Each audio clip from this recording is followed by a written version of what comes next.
Hello everyone, I welcome to Ilmiyat foundation. मैं हूं नदीम अहमद। तो दोस्तों, आज हम बात करेंगे 1923 में तुर्की और पश्चिमी देशों के बीच हुए एक समझौते के बारे में, जिसे लूसेन संधि के नाम से जाना जाता है, और तुर्की के बारे में भी जानेंगे। तो दोस्तों, आप हमारे चैनल इल्मियात फाउंडेशन को सपोर्ट करने के लिए सब्सक्राइब कर सकते हैं और आने वाली वीडियो की नोटिफिकेशन पाने के लिए बेल आइकन प्रेस कर सकते हैं। आज हम तुर्की के इतिहास पर बात करने जा रहे हैं। तो यहाँ आपसे एक सवाल है कि तुर्की की राजधानी क्या है। आपको चार ऑप्शंस दिए हुए हैं। नंबर 1 इस्तांबुल, नंबर 2 कोन्या, नंबर 3 अंकारा, या फिर नंबर 4 अंतालिया। अपना जवाब कमेंट करके बताएं। तो चलते हैं टॉपिक की तरफ। प्रथम विश्व युद्ध यानी फर्स्ट वर्ल्ड वॉर की शुरुआत हुई 28 जुलाई 1914 को। इसमें दो ग्रुप थे।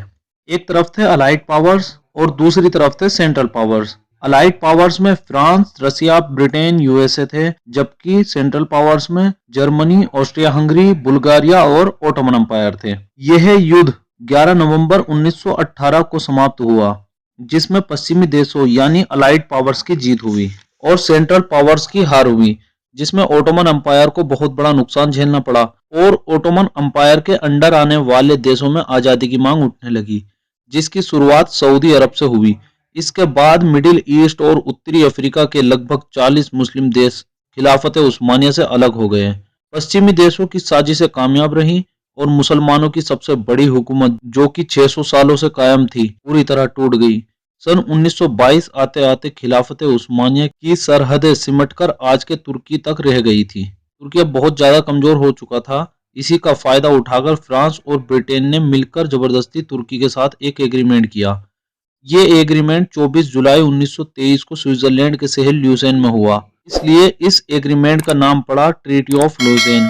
वैसे ल्यूसेन शहर फ्रांस में भी है, पर यह समझौता स्विट्जरलैंड वाले ल्यूसेन शहर में हुआ था। तो क्या था इस समझौते में? इस समझौते के तहत तुर्की पर 100 सालों के लिए कुछ पाबंदियां लगाई गई थी, ताकि तुर्की फिर से खिलाफत उस्मानिया ना बना सके। तो क्या थी ये पाबंदियां? नंबर 1, खिलाफत उस्मानिया को खत्म करके तुर्की को धर्मनिरपेक्ष देश बनाना पड़ेगा। नंबर 2, तुर्की अपने क्षेत्र में से गैस और तेल नहीं निकाल सकेगा। नंबर 3, तुर्की इस्तांबुल शहर में फास्फोरस समुद्री कैनाल से होकर जाने वाले जहाजों से टैक्स नहीं ले सकेगा। नंबर 4, खिलाफत उस्मानिया के वंशजों यानी उस्मान के वंशजों को तुर्की छोड़कर जाना पड़ेगा। नंबर 5, खिलाफत उस्मानिया की पूरी संपत्ति पर फ्रांस और ब्रिटेन का कंट्रोल रहेगा। इन 5 पाबंदियों से पश्चिमी देशों ने तुर्की को 100 सालों के लिए एक पिंजरे में कैद कर दिया था। अब 2023 को इस एग्रीमेंट के 100 साल पूरे हो रहे हैं और तुर्की नामक परिंदा 100 साल बाद फिर से आजाद हो जाएगा। 24 जुलाई 2023 से तुर्की अपने क्षेत्र के गैस और तेल के भंडारों का इस्तेमाल कर सकेगा और ब्लैक सी से भी पेट्रोल निकाल सकेगा और सऊदी, ईरान की तरह दूसरे देशों को एक्सपोर्ट कर सकेगा।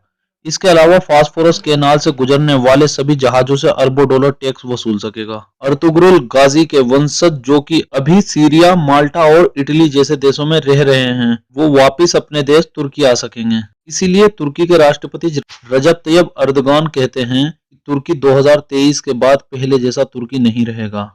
तो दोस्तों, ये थी ट्रीटी ऑफ लॉजेन यानी लूसेन संधि। अब बात करते हैं कि तुर्की आज के समय कितना ताकतवर देश है। तुर्की की आबादी लगभग 8.5 करोड़ है। तुर्की की जीडीपी 649 बिलियन डॉलर है। तुर्की दुनिया का 20वां अमीर देश है। तुर्की में 96.15% लोग शिक्षित हैं और सैन्य ताकत में तुर्की दुनिया का 11वां सबसे ताकतवर देश बन चुका है। तो देखते हैं 2023 के बाद तुर्की क्या कर पाता है। तो दोस्तों, ये था हमारे आज के वीडियो का अंत। उम्मीद करता हूँ काफी कुछ जानने को मिला होगा। आपका इस बारे में क्या विचार है, कमेंट करके जरूर बताएं। तो देखते रहिए, पढ़ते रहिए इल्मियात फाउंडेशन को। जय हिंद, जय भारत।